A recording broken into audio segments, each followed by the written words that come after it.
میری ذہانت اور شخصیت دری کی دری رہ گئی جب میرا بالا اپنے نصیب سے پڑا۔ مرد سب کچھ اپنے لیے نہیں کماتا، عورت سب کچھ اپنے لیے نہیں پکاتی۔ خوشیاں تقسیم کرنا ہی اصل خوشیوں کا سبب ہے۔ 25 سال کی عمر تک ہمیں کوئی پرواہ نہیں ہوتی کہ لوگ کیا سوچیں گے۔ 50 سال کی عمر تک اسی ڈر میں جیتے ہیں کہ لوگ کیا سوچیں گے۔ 50 سالوں کے بعد پتہ چلتا ہے کہ ہمارے بارے میں تو کوئی سوچ ہی نہیں رہا تھا۔ اپنے بارے میں برا مت سوچیے، ورنہ جن لوگوں نے اس کا ٹھیکہ لیا ہوا ہے ان کا روزگار چھن جائے گا۔ کسی پر دوسری مرتبہ اعتبار کرنا اسے بندوق تھمانے جیسا ہے کہ لیں دوبارہ کوشش کر لیں، پہلے والی گولی مس ہو گئی تھی۔ جیسے چاند کا عکس بہتی ندی میں بہتا ہے، یہ اس کا حصہ نہیں بنتا، ایسے ہی نیک شخص کا وجود دنیا کی ندی میں بہتا ہے پر اس کا حصہ نہیں بنتا۔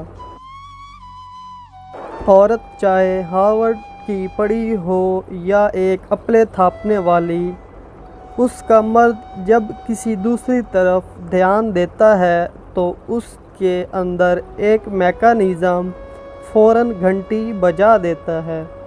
اس بات کا پڑھے لکھے ہونے سے نہیں، ایک عورت ہونے سے تعلق ہے۔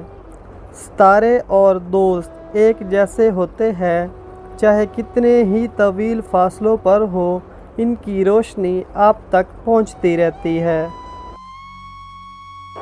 کہتے ہیں عورت راز نہیں رکھ سکتی، میں کہتا ہوں اگر عورت راز رکھنا چھوڑ دے تو معاشرے میں کچھ مرد منہ دکھانے کے قابل نہ رہے۔ ہم کچھ لوگوں کی زندگی میں 12ویں کھلاڑی کے طور پر ہوتے ہیں۔ جب کوئی اور دستیاب نہ ہو تو پھر ہمارا انتخاب ہوتا ہے۔ جب کوئی دل کے دروازے پر دستک دے تو دروازہ فوراً مت کھولا کرے۔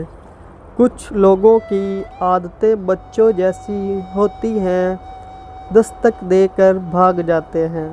زندہ رہنے کے لیے ہم لوگ عمر بھر تکلیفیں برداشت کرتے رہتے ہیں، مگر زندہ پھر بھی نہیں رہتے۔ آپ کے ارد گرد کوئی مجبور، پریشان حال یا مصیبت زدہ ہے تو مت سمجھیں یہ اس کی آزمائش ہے، یہ آپ کی بھی آزمائش ہے۔ کسی لڑکے نے اپنے باپ سے سوال کیا، مرد کو کیسے پتہ چلے کہ وہ درست ہے یا غلط، کیونکہ کوئی بھی خود کو غلط نہیں سمجھتا؟ باپ نے جواب دیا، جب تمہیں لگے کہ تمہاری بہن یا بیٹی کو تمہارے جیسا مرد ملے، سمجھنا تم درست ہو، ورنہ خود کو سدھار لو۔